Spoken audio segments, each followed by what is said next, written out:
आजादी के अमृत महोत्सव में आज हम फिर से हाजिर हैं एक नई कहानी लेकर। जैसा कि आपको पता है कि इस आजादी के अमृत महोत्सव में हम आपको 1 अगस्त से 15 अगस्त तक स्वतंत्रता आंदोलन से जुड़ी कुछ ना कुछ खास यादें ताजा करते रहते हैं।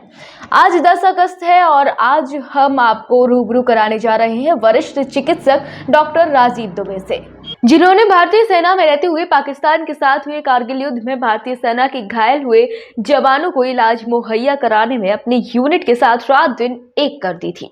युद्ध के दौरान हालात तो यहां तक खराब हो गए थे कि बिना किसी तकनीकी उपकरणों के भी अपनी यूनिट के साथ भूखे पेट ही भारतीय सेना के घायलों का इलाज करते रहे और अपनी यूनिट का मनोबल बढ़ाते रहे। सेना में सेवानिवृत्त होकर राजीव दुबे आजकल जनसेवा में जुटे हुए।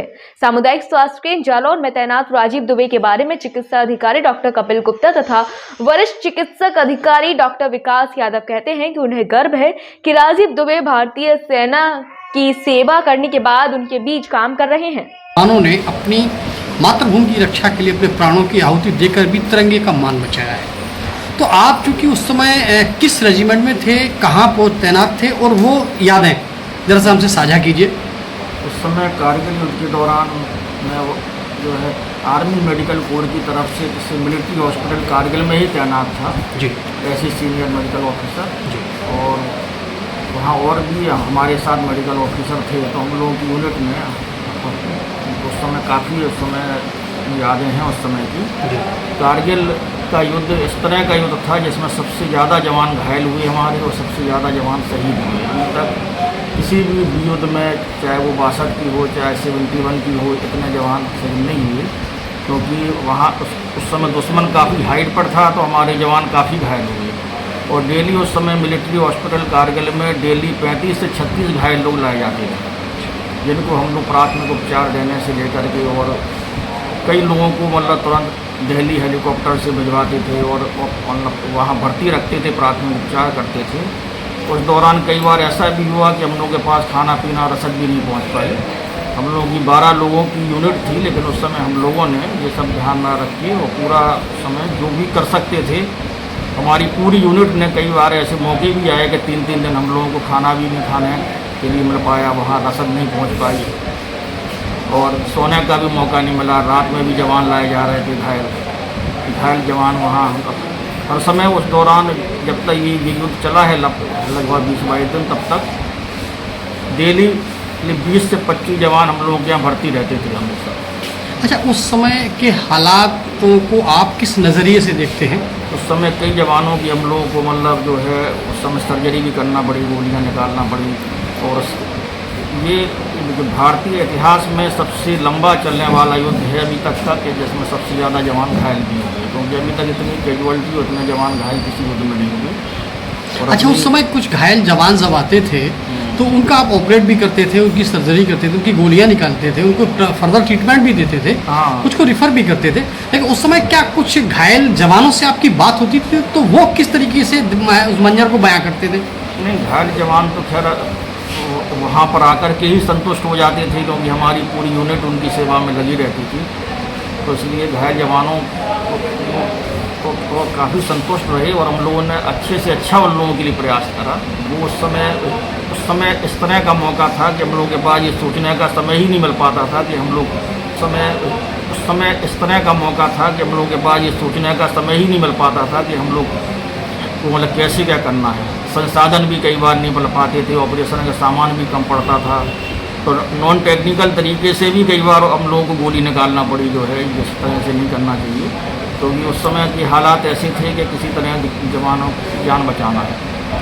और उस समय ये भी रहा कि भारत सरकार का पूरा सहयोग ये रहा कि जिस भी जवान को तुरंत दिल्ली रेफर करने के लिए हम लोगों ने सहायता मांगी तो तुरंत हेलीकॉप्टर भेजा गया, तुरंत सहायता मौजी। हम लोगों के लिए जो रसद भले ही बाद में पहुंची हो, लेकिन जवानों को तुरंत समय पर लिफ्ट किया गया है। अच्छा, कभी कभी ऐसा भी होता था कि जिस समय आप लोग ऑपरेट कर रहे होते तो उस समय गोला आकर आपके कैंप के आसपास गिरता था, तो उस समय आप लोगों को क्या लगता था कि आज बचेंगे या शहीद होकर जाएंगे? आवाज़ें तो चारों तरफ से आती ही रहती थी वहाँ आसपास से, जैसे बहुत तेज बादल गरजते हैं इस तरह की आवाज़ें तो रात में और 24 घंटे ही वहाँ पर आती थी, क्योंकि तो हम लोगों की चारों तरफ माहौल ही वहाँ था, क्योंकि गोला बारूद की आवाज़ें तो वहाँ आती ही रहती थी। अच्छा, उसमें आपकी यूनिट में 12 लोग थे, मेडिकल यूनिट की जो टीम थी, तो उन लोगों को आप आपस में कैसे आप लोग कंपेयर करके चलते थे कि आपस में कहीं कभी कभी किसी को ये लगता था कि शायद आज हो सकता है कल का सुबह ना देखें, तो हाँ, ये तो लगता था। तो हम लोग यही सोचते थे कि कई बार मैंने अपने साथ को चूँकि मैं वहाँ डॉक्टर था, बाकी पैरा स्टाफ थे, तो मैं उनको यही समझाता था। जैसे वहाँ एक नर्सिंग असिस्टेंट जो बघेल था, एक बार उसने कहा भी ये सब जवान लाए जा रहे हैं, हम लोगों को कुछ हो गया तो कौन इन्हें देखेगा। तो हमने कहा इसकी कोई चिंता नहीं करना है, अगर हम नहीं होंगे तो दूसरे होंगे, लेकिन ये तो चालू रहेगा ही, जवान तो हमारे बचेंगे ही और हम ये लड़ाई भी जीतेंगे, क्योंकि जवानों को ये संतुष्टि होना चाहिए कि यहाँ पे हॉस्पिटल बराबर कार्यरत है, हम लोग उनके लिए बैठे हुए हैं।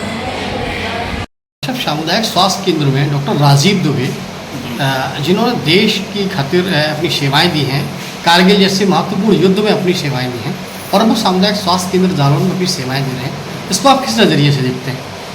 ये हमारे लिए बहुत गर्व की बात है कि डॉक्टर राजीव दुबे जो पहले सेना में कार्यरत रहे, वो अब हमारे सामुदायिक स्वास्थ्य केंद्र में हमें सेवा दे रहे हैं, हमारे साथ काम कर रहे हैं। ये हमारे और हमारे स्वास्थ्य विभाग और हमारे सामुदायिक स्वास्थ्य केंद्र नगर जालौन के लिए बहुत गर्व की बात है। डॉक्टर सामुदायिक स्वास्थ्य केंद्र में एक सेना से रिटायर्ड जो है डॉक्टर हैं राजीव दुबे जी, वो सेना के बाद अब सामुदायिक स्वास्थ्य केंद्र जालौन में अपनी सेवाएं दे रहे हैं, तो आप इसको किस नज़रिए से देखते हैं? ये हमारे लिए बहुत गर्व की बात है कि सेना से रिटायर होकर सेना में रहते हुए भी उन्होंने देश की सेवा की। आज हमारे समाज की सेवा इस CHC जालौन में करके हमारी CHC का और हमारे ज़िले का गौरव बढ़ा रहे हैं। जालौन से देवेश कुमार सरकार की खास report. PK University. Build a great career at PK University. Admission open for medical science, B Pharma, M Pharma, BSc, BTech, MTech and Polytechnic Diploma. Contact now www.pkuniversity.edu.in. Address Thandra Village, Jhansi Road, Shivpuri. संस्कार, सेवा, समर्पण, शिक्षा के माध्यम से देश को उन्नति के मार्ग पर ले जाना है हमारा उद्देश्य। हम हैं Shri Rautpura Sarkar group of institution Jhansi. B pharma, D pharma, B.Ed, BA और ITI डिप्लोमा के लिए आज ही एडमिशन लें। उन्नाव बालाजी मार्ग, भोजला मंडी के पास, ग्राम आरी, झांसी। कॉन्टैक्ट 7068280627, 7068280628। कृषि के क्षेत्र में सवारें अपना भविष्य, आज ही एडमिशन लें। जिले का सबसे उत्तम कृषि महाविद्यालय श्याम राघवेंद्र कृषि महाविद्यालय व डिग्री कॉलेज, BSc कृषि, BA, B.Ed, B.Com, BSc biomath, ग्राम धवाकर, मऊरानीपुर, झांसी।